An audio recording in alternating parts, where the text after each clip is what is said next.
Shalom, bersama saya Pendeta Reza Abraham dalam ringkasan pelajaran Sekolah Sabat 5 menit. Di pelajaran yang ke-13 di triwulan ini kita belajar tentang mengobarkan perdamaian.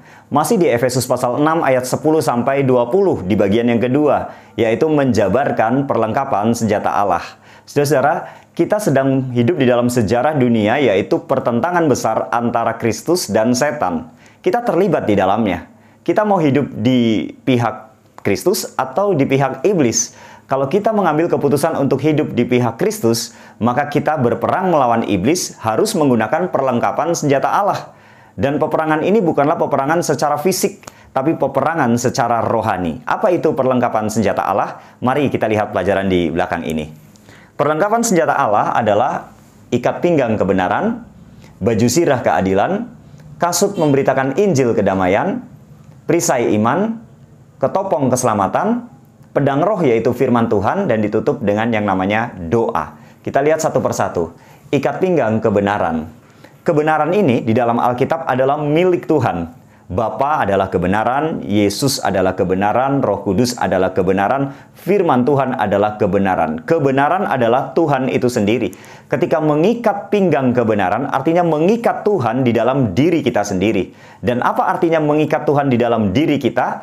Artinya adalah kasih kepada Allah atau mengasihi Tuhan di dalam kehidupan. Ya, kemudian yang kedua, baju zirah keadilan. Keadilan ini adalah sikap kepada sesama manusia. Kita harus bersikap adil kepada sesama, bersikap baik, murah hati, adil. Nah, ini yang disebut dengan kasih kepada sesama manusia atau mengasihi sesama. Dua hal ini penting. Kasih kepada Allah dan kasih kepada sesama manusia itu terdapat di dalam 10 perintah Tuhan. Perintah 1-4 mengasihi Tuhan, perintah 5-10 mengasihi sesama manusia. Dan ini juga yang dinyatakan oleh Yesus dalam Matius 22 ayat 37-40. Kasihilah Tuhan Allahmu dengan segenap hatimu dan kasihilah sesama manusia seperti dirimu sendiri. Nah, orang yang memiliki karakter kasih di dalam dirinya, yaitu kasih kepada Allah, kasih kepada sesama manusia, maka dia dengan rela hati akan memberitakan Injil kedamaian dalam kehidupannya kepada orang lain. Apa itu Injil? Kabar baik.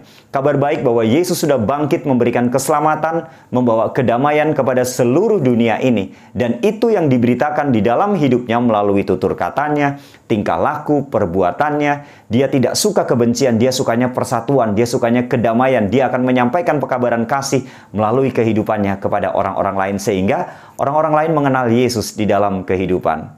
Ini bagian yang pertama, tentang kasih. Nah, kemudian kita lihat di perisai iman.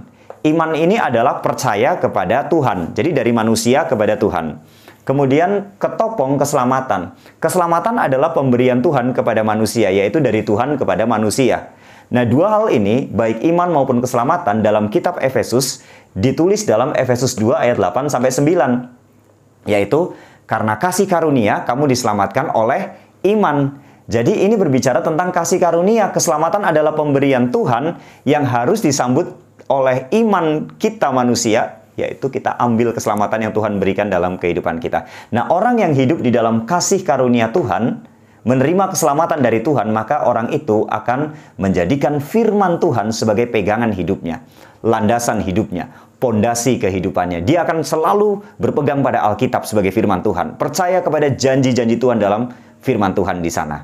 Nah, inilah yang disebut dengan bagian kedua ini tentang kasih Tuhan, kasih karunia Tuhan. Maka sama-sama berbicara tentang kasih. Jadi, perlengkapan senjata Allah itu adalah karakter kasih di dalam kehidupan seseorang untuk melawan setan di dalam kehidupan.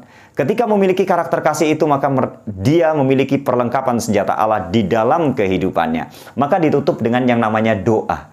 Doa ini adalah hubungan dengan Tuhan. Dalam 1 Tesalonika 5 ayat 17, tetaplah berdoa. Doa adalah nafas hidup. Orang yang hidup di dalam Tuhan akan selalu memiliki hubungan dengan Tuhan. Berdoa kepada Tuhan. Berdoa untuk dirinya, meminta kekuatan, hikmat, berkat, dan segala sesuatunya. Berdoa juga untuk orang lain. Setiap hari hidupnya adalah berhubungan dengan Tuhan melalui doa. Dua hal penting yang kita dapatkan. Untuk melawan setan di dalam kehidupan ini dalam pertentangan besar, kita harus memiliki karakter kasih. Kita hidupkan dalam kehidupan kita selalu berhubungan dengan Tuhan melalui doa kita. Inilah ringkasan pelajaran Sekolah Sabat sepanjang minggu ini. Tuhan memberkati.